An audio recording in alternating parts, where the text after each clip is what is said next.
South ആഫ്രിക്കയിലെ Tambo international എയർപോർട്ടിൽ നിന്നും ദ സിറ്റി ഓഫ് ഗോൾഡ് എന്നറിയപ്പെടുന്ന ജോഹന്നാസ്ബർഗിലേക്കാണ് ഇന്ന് ഞാൻ സഞ്ചരിക്കുന്നത്.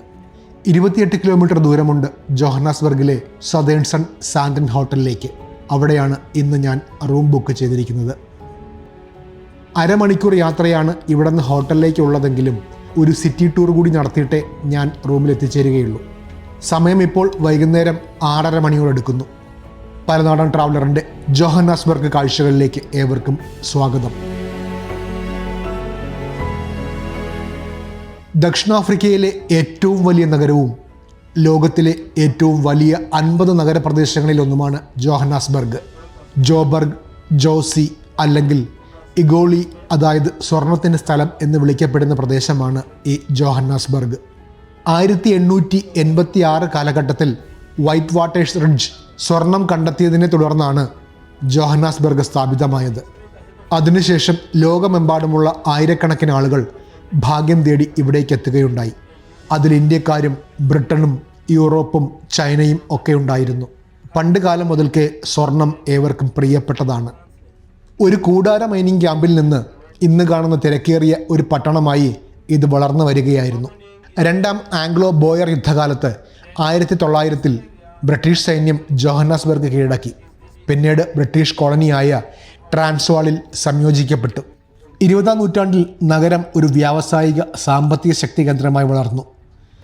വർണ്ണവിവേചനത്തിന് കീഴിൽ 1948-94 കാലഘട്ടത്തിൽ കർശനമായ വംശീയ വേർതിരിവ് നിയമങ്ങൾ നഗരാസൂത്രണത്തെ ബാധിക്കുകയുണ്ടായി. പ്രധാന നഗരങ്ങളിൽ താമസിക്കുവാൻ അനുവാദമില്ലാത്ത കറുത്ത വർഗ്ഗക്കാർക്കായി സൊവെറ്റോ സൗത്ത് വെസ്റ്റേൺ ടൗൺഷിപ്പുകൾ വികസിപ്പിച്ചെടുത്തു. വർണ്ണവിവേചന വിരുദ്ധ പ്രസ്ഥാനത്തിൽ ജോഹന്നാസ്ബർഗ് ഒരു സുപ്രധാന പങ്ക് വഹിച്ചു. 1976-ൽ സ്കൂൾ കുട്ടികൾ നയിച്ച ഒരു പ്രതിഷേധം പോലീസ് അക്രമാസക്തമായി അടിച്ചമർത്തപ്പെട്ടു. ആ പോരാട്ടം ഒരു വഴിത്തിരിവായി. നെൽസൺ മണ്ടേല, ഡെസ്മണ്ട് ടുട്ടു തുടങ്ങിയ പ്രമുഖ നേതാക്കൾ ജോഹന്നാസ്ബർഗിൽ താമസിക്കുകയും ജോലി ചെയ്യുകയും ചെയ്തു. 1994-ൽ വർണ്ണവിവേചനത്തിൻ്റെ പതനത്തിനു ശേഷം ജോഹന്നാസ്ബർഗ് ഒരു ബഹുസ്വര ജനാധിപത്യ നഗരമായി മാറി. ജോഹന്നാസ്ബർഗിലെ ബറിയ ഡിസ്ട്രിക്റ്റിലാണ് ഇപ്പോൾ ഞാനുള്ളത്. സാമ്പത്തിക തലസ്ഥാനമാണെങ്കിലും ദക്ഷിണാഫ്രിക്കയിലെ കേപ്പ് ടൗണിൻ്റെ അത്രയൊന്നും ഭംഗിയുള്ളതായി എനിക്കിത് ഫീൽ ചെയ്യുന്നില്ല. ഒട്ടുമിക്ക ഇടങ്ങളിലും ചുവർ ചിത്രങ്ങളൊക്കെ ഒരുക്കി മനോഹരമാക്കിയിട്ടുണ്ട്. ഇവിടുത്തെ ചുവർ ചിത്രങ്ങൾ വളരെ പ്രശസ്തവുമാണ്. തെരുവോരങ്ങളിൽ ധാരാളം ചെറു കച്ചവടക്കാരെയും നമുക്കിവിടെ കാണാം. സാമ്പത്തിക വളർച്ചയും നഗര നവീകരണ പദ്ധതികളും നഗരത്തിൻ്റെ ചില ഭാഗങ്ങളെ പുനർനിർമ്മിച്ചു. എന്നിരുന്നാലും അസമത്വം, കുറ്റകൃത്യങ്ങൾ, അനൗപചാരിക വാസസ്ഥലങ്ങൾ തുടങ്ങിയ വെല്ലുവിളികൾ ഇന്നും ഇവിടെ നിലനിൽക്കുന്നു. ഇന്ന് ജോഹന്നാസ്ബർഗ് ദക്ഷിണാഫ്രിക്കയുടെ സാമ്പത്തിക തലസ്ഥാനമാണ്. ബഹുരാഷ്ട്ര കമ്പനികൾ, പ്രധാന ധനകാര്യ സ്ഥാപനങ്ങൾ, ജോഹന്നാസ്ബർഗ് സ്റ്റോക്ക് എക്സ്ചേഞ്ച് എന്നിവ ഇവിടെ പ്രവർത്തിക്കുന്നു. ജോഹന്നാസ്ബർഗിലെ പോളിടെക്നിക് ഇൻസ്റ്റിറ്റ്യൂട്ടാണ് മുൻപിൽ കാണുന്നത്. ചുവന്ന ഇഷ്ടിക കൊണ്ട് നിർമ്മിച്ച വലിയ മതിൽക്കെട്ടിനപ്പുറത്തായാണ് ഇത് സ്ഥിതി ചെയ്യുന്നത്. നമ്മുടെ നാട്ടിൽ ഇപ്പോൾ ഹോളോ ബ്രിക്സുകളാണ് കൂടുതലും ആൾക്കാർ ഉപയോഗിച്ച് വരുന്നതെങ്കിൽ ഇവിടുത്തെ പുതിയ വീടുകൾക്ക് പോലും പരമ്പരാഗതമായ ഇഷ്ടികയുടെ നവീകരിച്ച പതിപ്പാണ് ഉപയോഗിക്കുന്നത്.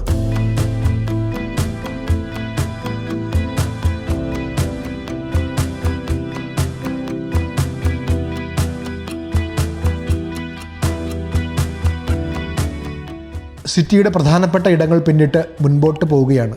ദൂരത്തായി സിലിണ്ടർ രൂപത്തിൽ ഒരു ഗ്ലാസ് ബിൽഡിംഗ് കാണാൻ കഴിയുന്നുണ്ട്. അതാണ് പോണ്ടേ സിറ്റി. 173 മീറ്റർ ഉയരത്തിൽ 55 നിലകളുള്ള ഇത് ആഫ്രിക്കയിലെ ഏറ്റവും ഉയരം കൂടിയ കെട്ടിടങ്ങളിൽ ഒന്നാണ്.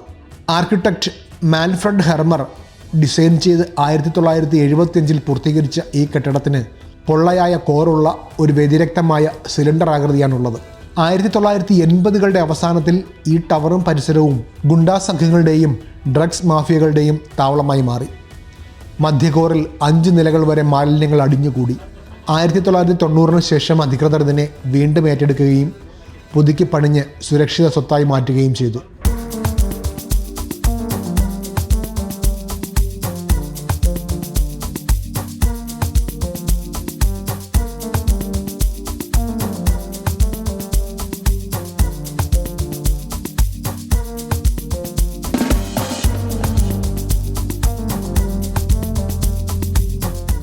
ഈവനിങ് സമയമായതുകൊണ്ട് തന്നെ അത്യാവശ്യം നല്ല തിരക്ക് റോഡിൽ അനുഭവപ്പെടുന്നുണ്ട്. നഗരത്തിൻ്റെ വിവിധ കോണുകളിലേക്ക് സഞ്ചരിക്കുവാൻ പരമാവധി സിഗ്നലുകൾ ഒഴിവാക്കി മേൽപ്പാലങ്ങളും അണ്ടർപാസുകളുമൊക്കെ ഒരുക്കിയാണ് നഗരം നവീകരിച്ചിരിക്കുന്നത്.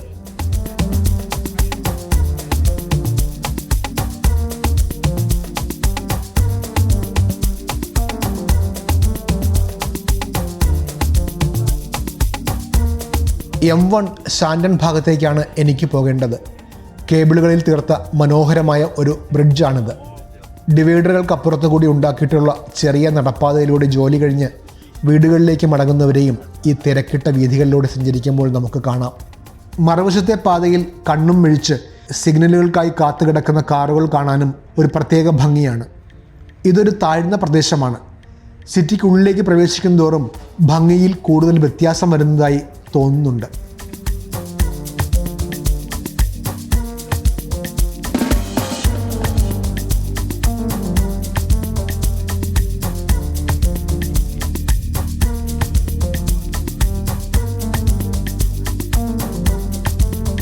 സതേൺ സൺ സാൻഡൺ ഹോട്ടലിലേക്കാണ് ഇപ്പോൾ ഞാൻ എത്തിയിരിക്കുന്നത്.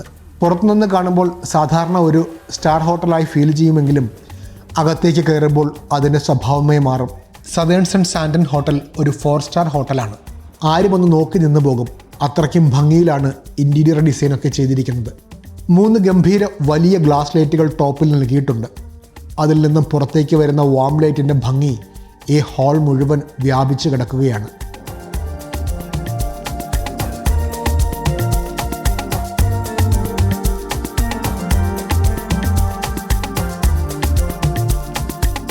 സഹയാത്രികർ ഓരോരുത്തരായി പാസ്പോർട്ടുകൾ കൈമാറി റൂം കീ കരസ്ഥമാക്കുകയാണ്. തൊട്ടപ്പുറത്ത് തന്നെ വെൽക്കം ഡ്രിങ്കും ഒരുക്കിയിട്ടുണ്ട്. Apple drink, mixed fruit drink എന്നിവയൊക്കെ നമുക്ക് യഥേഷ്ടം രുചിക്കാം. ഹാളിൻ്റെ മധ്യഭാഗത്തായി ഒരു വലിയ ടേബിളിൽ ഫ്രഷ് പൂക്കൾ നിറച്ച ഒരു ബാസ്ക്കറ്റും ഇവിടെ ഒരുക്കിയിട്ടുണ്ട്. വിവിധ തരത്തിലുള്ള പൂക്കൾ ഈ കൂടയിൽ അവർ ഒരുക്കി നിർത്തിയിട്ടുണ്ട്.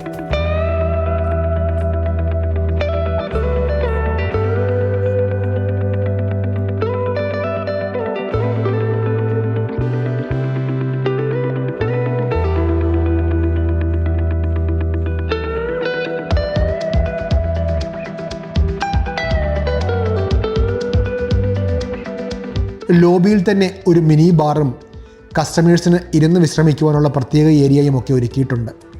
ഡോക്യുമെൻറ്റ്സൊക്കെ നൽകി ഞാനും റൂം കീയൊക്കെ വാങ്ങി മുകളിലെ റൂമിലേക്ക് നടക്കുകയാണ്. ലിഫ്റ്റ് ഇറങ്ങിയാൽ വിശാലമായ ഒരു കോറിഡോറാണ്. 630 നമ്പർ റൂമാണ് എനിക്ക് അനുവദിച്ചിരിക്കുന്നത്. അത്യാവശ്യം സൗകര്യങ്ങളുള്ള റൂം. 2 ദിവസത്തേക്കാണ് ഇത് ബുക്ക് ചെയ്തിരിക്കുന്നത്.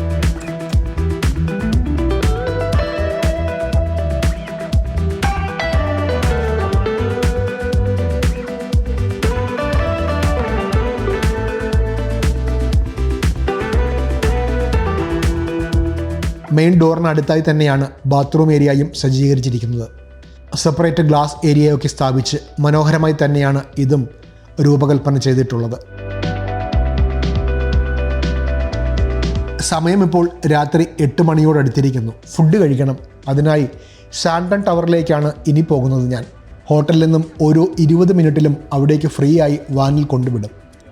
കാഴ്ചകളുടെ മറ്റൊരു ലോകത്തേക്കാണ് ഇനി നിങ്ങളെ ഞാൻ കൂട്ടിക്കൊണ്ടു പോകുന്നത്.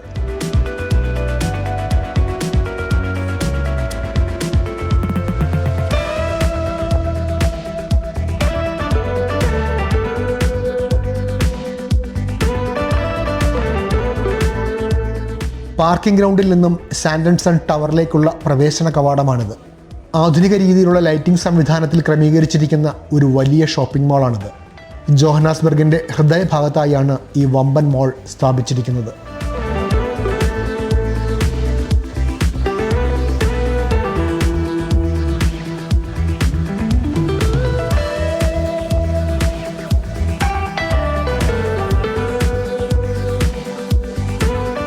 പൂക്കളുടെ ഒരു ലോകം തന്നെയാണ് ഇവിടെയും. എസ്കലേറ്ററിലേക്ക് കയറുന്ന സ്ഥലത്തും പൂക്കൾ കൊണ്ട് അലങ്കരിച്ചിരിക്കുന്നു. താഴെ നിന്ന് മുകളിലേക്ക് നോക്കിയാൽ കണ്ണഞ്ചിപ്പിക്കുന്ന പ്രകാശം പൊഴിക്കുന്ന ലൈറ്റുകളുടെ അകമ്പടിയിൽ തല ഉയർത്തി നിൽക്കുന്ന സാൻഡൺ സൺ ടവറിൻ്റെ ഉൾവശം നന്നായി കാണാം. നിരവധി എസ്കലേറ്ററുകൾ കയറി വേണം മുകളിലേക്ക് പോകുവാൻ. ലിഫ്റ്റിൽ കയറിയാൽ ഇത്രയും ഭംഗി ആസ്വദിക്കാൻ നമുക്ക് കഴിയുകയില്ല. അതിന് മറ്റൊരു ഭംഗിയാണ്.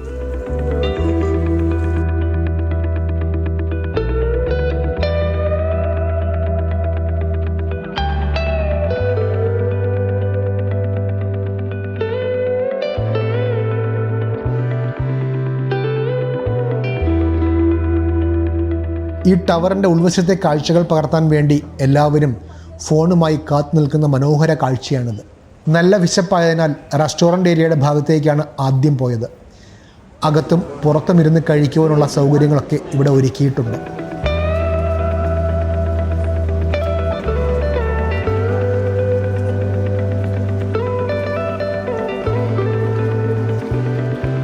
പുറത്ത് അത്യാവശ്യം നല്ല തണുപ്പും ചെറിയ കാറ്റുമുണ്ട്.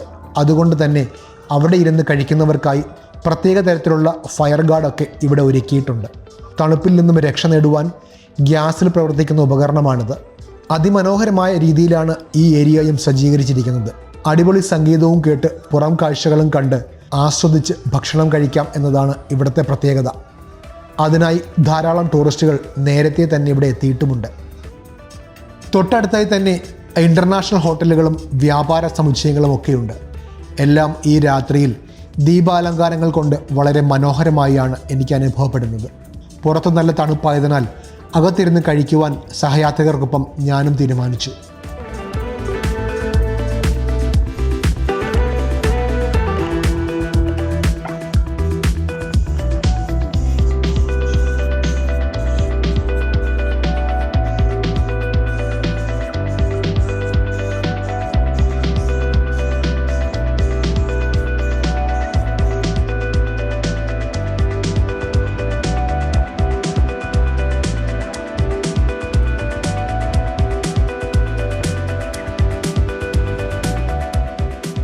സാൻഡൺ ടവറിലെ ഷാൻ റെസ്റ്റോറൻ്റാണിത്. പുറത്തേക്കുള്ള കാഴ്ചകൾ കണ്ട് ഇരുന്ന് കഴിക്കാൻ കഴിയുന്ന ഇടമാണ് ഞങ്ങൾ സെലക്ട് ചെയ്തത്. മുൻപിൽ കിട്ടിയ മെനു വായിച്ചു നോക്കിയാൽ നമ്മളെ അത്ഭുതപ്പെടുത്തും. വെറൈറ്റി ഡിഷുകളുടെ ഒരു സാമ്രാജ്യമാണിത്. ഏത് കഴിക്കണം, എന്ത് കഴിക്കണം എന്ന് എല്ലാവർക്കും ഡൗട്ടായി. മെനു കാര്യമായി പഠിക്കുകയാണ് എല്ലാവരും. ഫിഷ് വിഭവങ്ങളാണ് കൂടുതലും നമുക്കിവിടെ കാണാൻ കഴിയുന്നത്. ഡൈനിങ് ടേബിളിലും പൂക്കളുടെ സാന്നിധ്യമുണ്ട്. പൂക്കൾ വിട്ടുള്ള ഒരു പരിപാടിയുമില്ല ഇവിടത്തുകാർക്ക്. വിശപ്പിൻ്റെ ഉൾവിളി കാരണം കണ്ണിൽ കണ്ടതൊക്കെ തലങ്ങും വിലങ്ങനും ഓർഡർ ചെയ്തു. African special chicken, bread, prawns, chapati, grilled, അങ്ങനെ നിരവധി വിഭവങ്ങൾ ഒന്നിനു പിറകെ ഒന്നായി വന്നുകൊണ്ടിരിക്കുകയാണ്.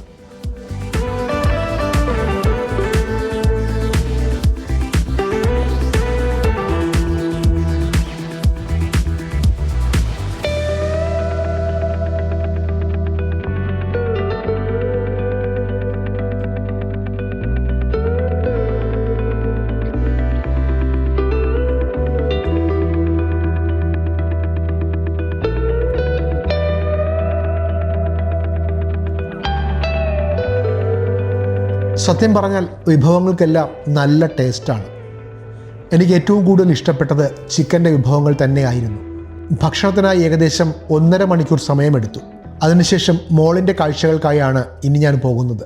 ദുബായ് മോളിൻ്റെ അത്രയും ഇല്ല എങ്കിലും വളരെ വിശാലമായ രീതിയിൽ സിറ്റിയുടെ ഹൃദയഭാഗത്തായാണ് ഈ സാൻഡൺ ടവർ സ്ഥാപിച്ചിരിക്കുന്നത്. ലോകത്തിലെ എല്ലാ പ്രമുഖ ബ്രാൻഡഡ് കമ്പനികളുടെയും ഷോറൂമുകളും റീറ്റെയിൽ ഷോപ്പിംഗ് സെൻ്ററുകളുമൊക്കെ ഇവിടെ ഒരുക്കിയിട്ടുമുണ്ട്. കൺവെൻഷൻ സെൻ്ററുകൾ, പാർട്ടി ഹാളുകൾ, റീറ്റെയിൽ ഔട്ട്ലെറ്റുകൾ, മോൾ, മൾട്ടി ക്യൂസീൻ റെസ്റ്റോറൻറ്റുകൾ, സാൻഡൺ സൺ ഹോട്ടൽ എന്നിവയൊക്കെ സാൻഡൺ ടവറിൻ്റെ ഭാഗമായി ഇവിടെ പ്രവർത്തിക്കുന്നു.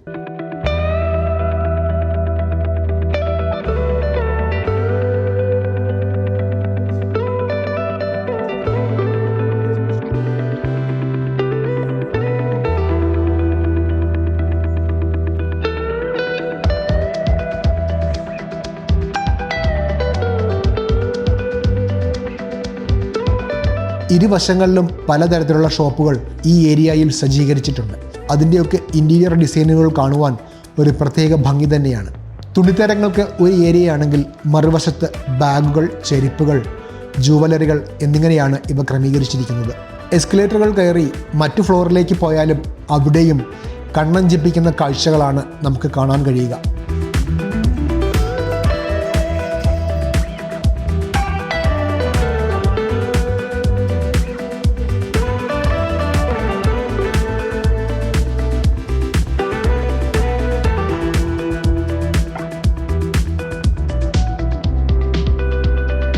രാത്രിയും പകലും ഇവിടെ ഒരുപോലെയാണ്. കാരണം ലൈറ്റിൻ്റെ ഭംഗിയിലാണ് ഈ ടവർ ഒരുങ്ങി നിൽക്കുന്നത്. ഇപ്പോൾ സമയം രാത്രി 10:30 മണിയായിരിക്കുന്നു. ഇപ്പോൾ സഞ്ചാരികളുടെ തിരക്ക് ഇവിടെ അധികമൊന്നുമില്ല. കാരണം എല്ലാവരും റെസ്റ്റോറൻറ്റ് ഏരിയയിൽ ഭക്ഷണം കഴിക്കുന്ന തിരക്കിലാണ്. ഒരുവിധം ഷോപ്പുകളെല്ലാം ഇപ്പോൾ അടച്ചിട്ടിരിക്കുകയാണ്. എങ്കിലും അവയുടെയൊക്കെ ഉൾഭാഗം നമുക്ക് പുറത്തു നിന്നാൽ കാണാൻ കഴിയും.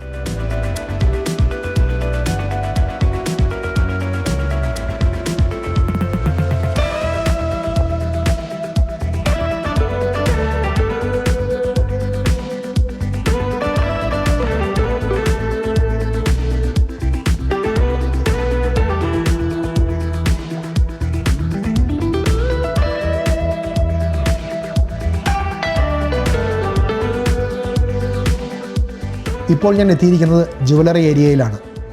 ഡയമണ്ട് ഷോപ്പുകളാണ് ഈ ഏരിയയിലുള്ളത്. Original ഡയമണ്ടുകൾ glass ചില്ലുകൾക്കുള്ളിൽ സൂക്ഷിച്ചിരിക്കുകയാണ്. വിലയേറിയ ഡയമണ്ട് വാച്ചുകളും ഒരുക്കിയിട്ടുണ്ട്. ഇത്രയും വിലയുള്ള ഡയമണ്ട് ഗോൾഡ് ആഭരണങ്ങൾ ഇവിടെ ഇങ്ങനെ ഓപ്പണായി പ്രദർശിപ്പിച്ചിട്ട് ഷോപ്പും ക്ലോസ് ചെയ്ത് വിശ്വാസത്തോടെ ഉടമകൾ പോയിട്ടുണ്ടെങ്കിൽ അത് ഈ ടവറിൻ്റെ വിശ്വാസ്യതയാണ്.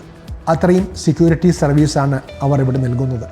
നടന്നു പോകുന്നതിനിടയിൽ തോക്കുധാരികളായ സെക്യൂരിറ്റി സ്റ്റാഫുകളെ നമുക്ക് ഈ ടവറിൻ്റെ പല ഭാഗങ്ങളിൽ കാണാൻ കഴിയും. 24 മണിക്കൂറും അവർ ഈ ടവറിന് സെക്യൂരിറ്റി നൽകുന്നു. സുരക്ഷാ കാരണങ്ങളാൽ ആ കാഴ്ചകൾ ഉൾപ്പെടുത്താൻ എനിക്കിവിടെ കഴിഞ്ഞിട്ടില്ല. ഇനിയും ഒരുപാട് നല്ല കാഴ്ചകൾ ഈ ടവറിൽ എനിക്ക് കാണുവാനുണ്ട്. വരും എപ്പിസോഡിൽ ആ കാഴ്ചകളൊക്കെ നിങ്ങളെ കാട്ടാമെന്നുള്ള പ്രതീക്ഷയിൽ തിരികെ താഴേക്ക് ഇറങ്ങുകയാണ് ഞാൻ.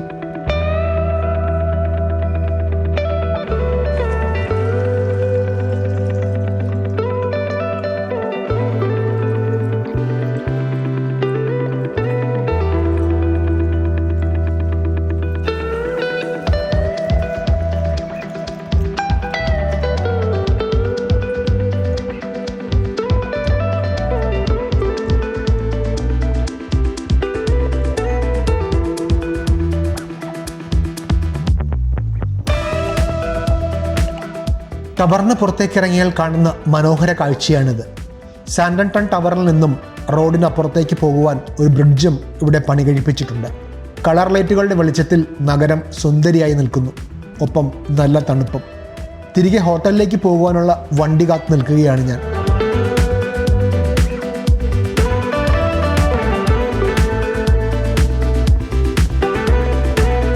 വീഡിയോ ഇഷ്ടമായാൽ ലൈക്കും ഷെയറും സബ്സ്ക്രൈബും ചെയ്യുവാൻ മടിക്കരുത്. പലനാടൻ ട്രാവലറിൻ്റെ ജോഹന്നാസ്ബർഗ് കാഴ്ചകൾ തുടരുകയാണ്. സൗത്ത് ആഫ്രിക്കയുടെ പുതിയ കാഴ്ചകളുമായി അടുത്ത എപ്പിസോഡിൽ കാണാം. ഒപ്പം വരൂ, ഒത്തിരി കാണാം.